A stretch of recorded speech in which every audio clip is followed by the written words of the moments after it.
بسم اللہ الرحمن الرحیم۔ تبلیغی اجتماع کے اس خودکش دھماکہ میں 3 چیزیں غور و فکر کے قابل ہیں کہ اللہ والوں کی اللہ کی ذات پر کیسے یقین ہوتا ہے، تو اس میں 3 چیزیں ذکر کے قابل ہیں: کشف، دعا اور تیسری چیز فوراً دعا کا اثر۔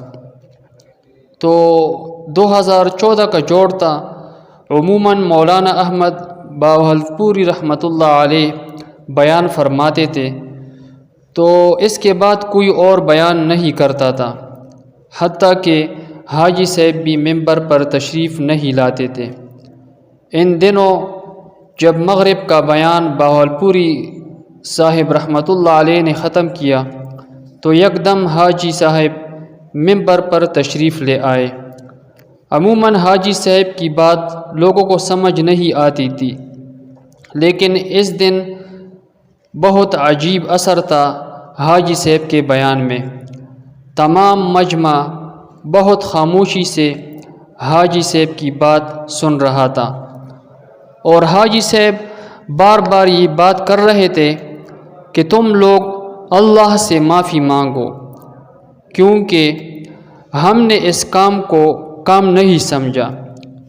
اور اس کے بعد حاجی صاحب نے ایک عجیب دعا مانگی جو بہت پر اثر دعا تھی، اور حاجی صاحب کو کشف ہو گیا اور کہا کہ آج ایک خودکش حملہ آور اجتماع گاہ کے اندر آئے گا اور دھماکہ کرے گا۔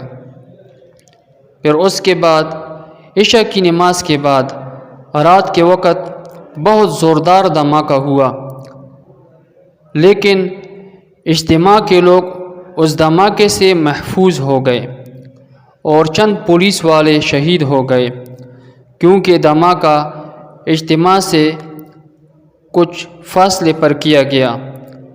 تو اس واقعے سے معلوم ہوا کہ اللہ والوں کی اللہ پر کتنا پختہ یقین ہوتا ہے، اور اس طرح حاجی صاحب کا کشف اور فوراً دعا کا اثر اس واقعہ میں قابل ذکر ہیں کہ لوگوں نے دعائیں کی اور اعمال کیے، تو ان دعاؤں اور اعمال کی وجہ سے سارا اجتماع گاہ جو ہیں وہ دھماکے کے نقصان سے محفوظ ہو گیا۔